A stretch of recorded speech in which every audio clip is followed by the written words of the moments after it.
Hello everybody, welcome to the 40K lowdown. Today I'm doing the second of my unit analysis. I don't know what the plural of analysis is. But today, as you've probably read in the title, I'm doing the Avatar of Khaine. Now the Avatar is one of my absolute favourite models. It's just beautiful with the fiery effect that you can create, like in his molten core. But apart from just how beautiful the model is, it is an incredible unit. So for 195 points, let's look at the stat line you get. Weapon skill, ballistic skill 10. You do not get much better than that. I think, is that a 2 plus then another 2 plus? Or is it 2 plus another 3 plus? I'm not really sure. But either way, you are not missing with his shooting attacks.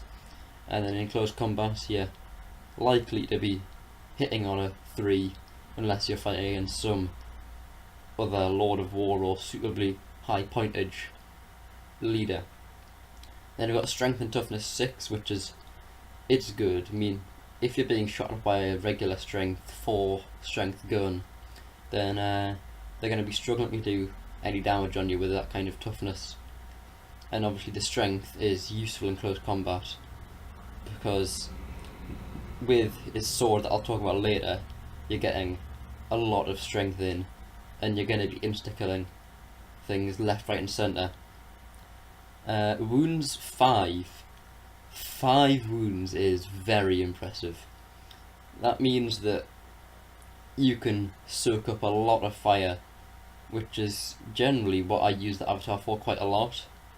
I send him just straight up through the middle, because people who I play against, I've generally played against before, and they know that if the Avatar gets to them, they're getting wiped out.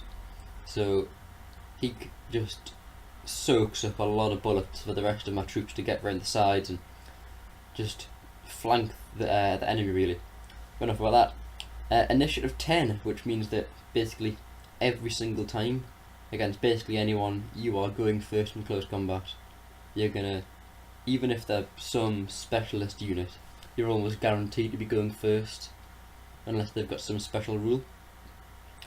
Attacks 5, and coupled with the strength 6 and the weapon, which again I'll talk about later, attacks 5 is a very good stat, because with the power that you've got behind those attacks, you're definitely going to be doing some serious wounds against whoever you're fighting.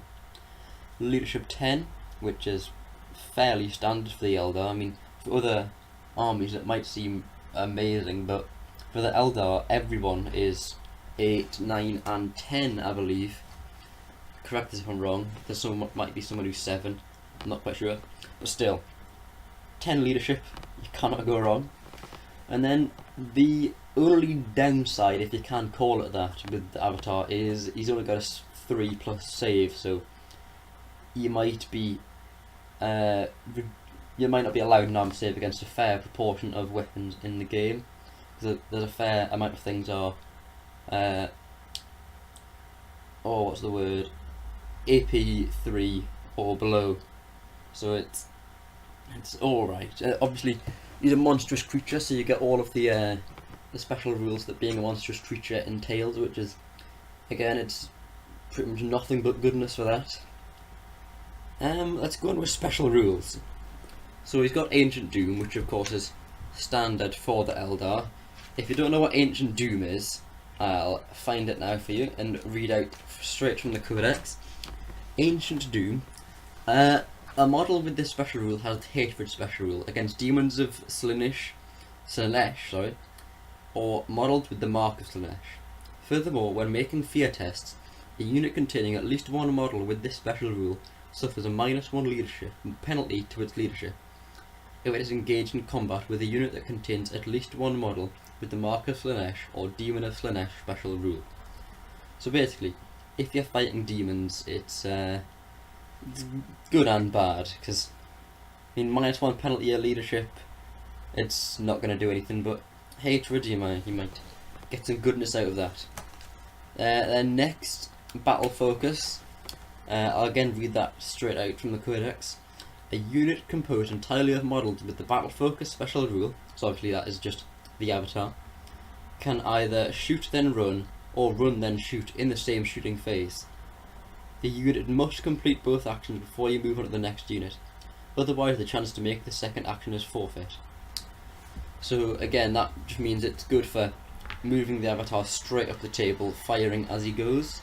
It's good for shooting and just charging straight at the enemy, absolutely terrifying them. Then you've got Demon, you get all the goodness that demons get with their invuln, and Fleet, which I'm fairly sure all Eldar have. Khaine Awakened is one of his unique special rules, which basically means that him and everyone around him within 12 inches get Fearless, Furious Charge and Rage. So again, that's very good for if you're piling loads of units straight into assault with the enemy. Then his other unique special rule is Molten Body, which means that he's affected by pretty much anything to do with fire, so that's Pyromancy, Psychic Powers, and Flamer weapons, and Melter and Soul Blaze weapons. So basically, he is not dying to any kind of flames. And then onto his weapon. So he has a massive sword called the Wailing Doom, which combines also as a gun. So the stat line of the gun, as you can see, it's got 12 inches of range, which, I mean, it's not great, but you're going to be charging at the enemy, so I mean, you're going to be pretty close quite soon. Strength 8, you cannot go wrong with a bit of Strength 8. It's going to be insta-killing a lot of stuff and doing a lot of damage to some vehicles. AP 1, or as I said again, it's insta-kills and it's doing some serious damage to vehicles.